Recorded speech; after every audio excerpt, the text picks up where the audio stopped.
They would see sources go dark that were previously productive. They would see new sources of disinformation on these channels. And the question is, why are our private details that are transmitted online, why are our private details that are stored on our personal devices any different than the details and private records of our lives that are stored in our private journals? There shouldn't be this distinction between digital information and printed information. People use the analogy of the haystack and the needle, that you need to collect all this information in order to look for the needle of specific intelligence that you're looking for. I would argue that simply using the term haystack is misleading. This is a haystack of human lives. It's all the private records of the most intimate activities throughout our lives that are aggregated and compiled and stored for increasing frequencies of time. It may be that by seizing all of the records of our private activities, by watching everywhere we go, by watching everything we do, by analyzing every word we say, by weighting and passing judgment over every association we make and every person we love, you see things that are deeply troubling all the time. And it's not just one person, it's many of them. So I raised concerns about these programs regularly and widely, more than 10 discrete colleagues that I had worked with, and that's both laterally and vertically in my work.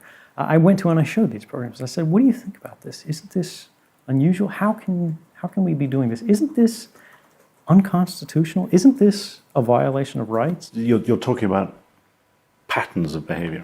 Just to rephrase the question, were there specific things where you actually felt uneasy that X was being targeted? A simple example that everybody can relate to is the ability where they now have access to all of your private records. Now, in the course of their daily work, they stumble across something that is completely unrelated to their work in any sort of necessary sense. For example, an intimate nude photo of someone in a sexually compromising situation, but they're extremely attractive. So what do? They turn around in their chair and they show their coworker. And their coworker says, oh, hey, that's great. Send that to Bill down the way. And then Bill sends it to George sends it to Tom.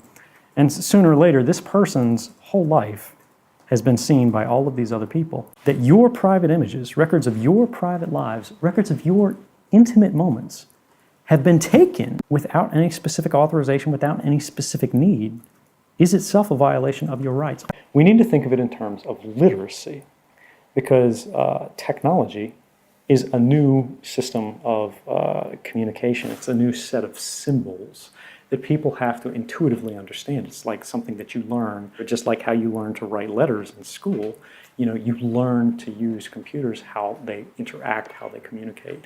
And technical literacy in our society is a rare and precious resource.